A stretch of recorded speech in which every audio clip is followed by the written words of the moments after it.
Hello guys, welcome to my YouTube channel Balkishan easy chemistry.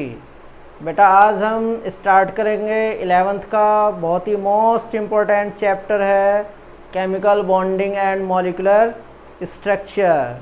ठीक है बेटा, तो फर्स्ट टॉपिक है वैलेंसी। वैलेंसी से स्टार्ट करेंगे हम।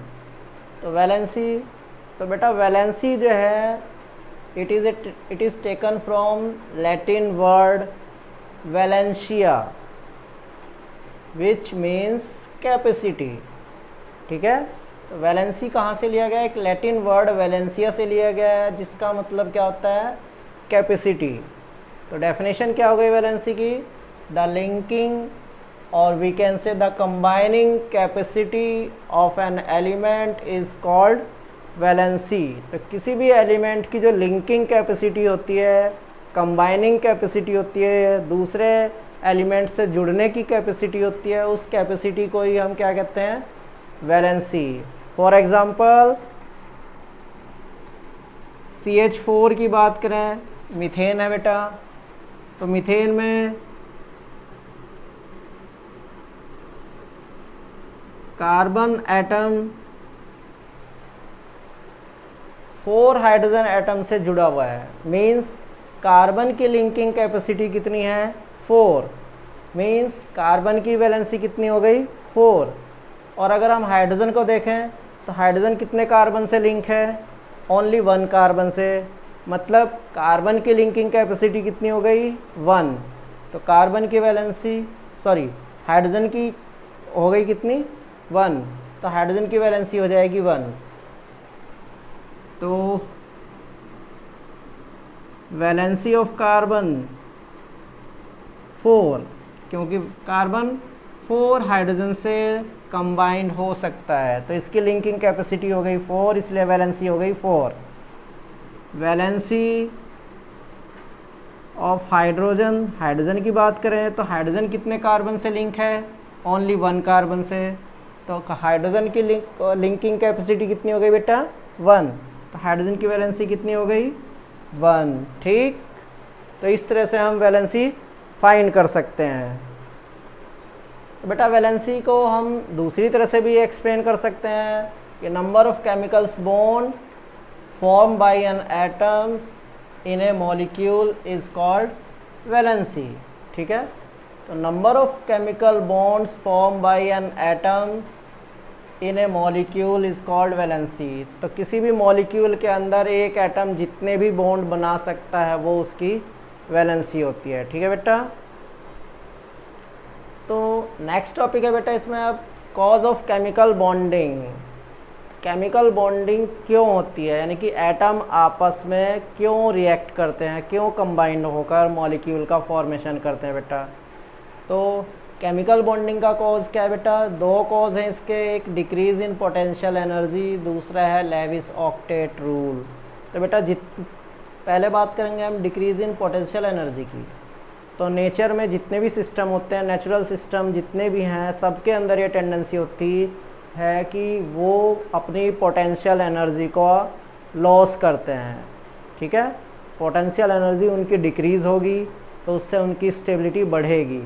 तो ऐसे ही जब 2 एटम एक दूसरे के क्लोज आते हैं, दे अप्रोचेस टू ईच अदर, तो अगर उनके बीच में उनकी पोटेंशियल एनर्जी डिक्रीज़ होती है तो उनके बीच में बॉन्डिंग होती है। अगर पोटेंशियल एनर्जी डिक्रीज़ नहीं होती है तो बॉन्डिंग पॉसिबल नहीं होती है। ठीक है बेटा, तो जब 2 एटम एक दूसरे के क्लोज आते हैं तो अगर पोटेंशियल एनर्जी डिक्रीज़ हो रही है तो वहाँ पे बॉन्ड फॉर्मेशन होगा।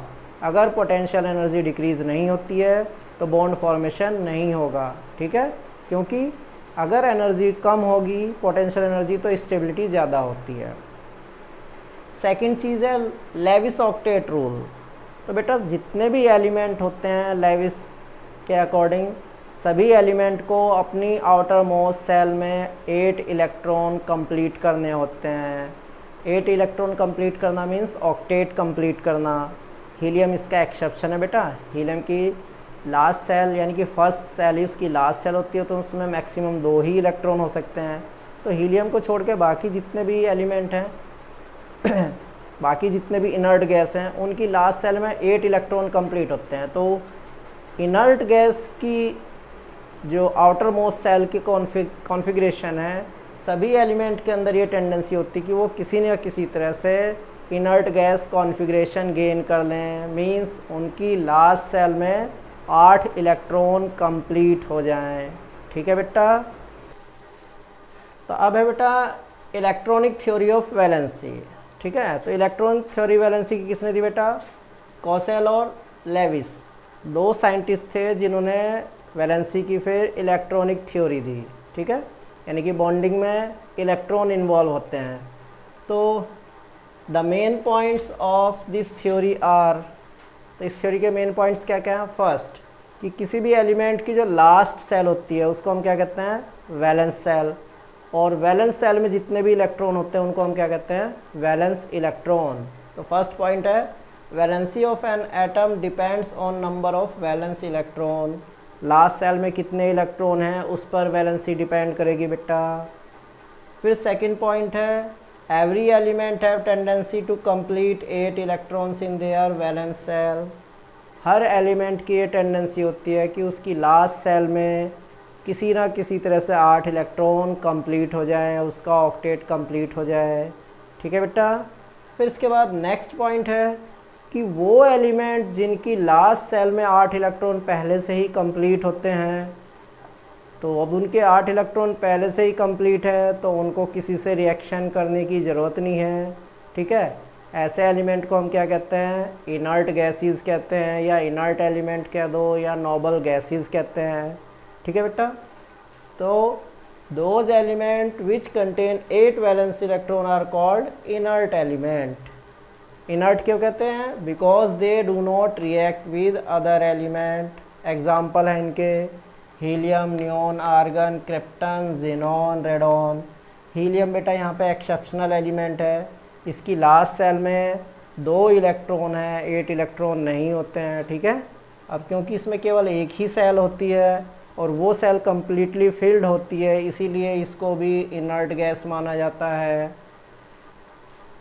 फिर फोर्थ पॉइंट उनके लिए हो गया कि जिन एलिमेंट्स की लास्ट सेल में 8 से कम इलेक्ट्रॉन होंगे, तो जिनके 8 से कम इलेक्ट्रॉन होंगे तो बेटा वो ऑक्टेट पूरा करने के लिए दूसरे एलिमेंट से रिएक्ट करेंगे। ठीक है, तो those element which contain less than 8 electron, ठीक है, इन their valence cell, they complete their octet by, वो अपना ऑक्टेट पूरा करेंगे कैसे?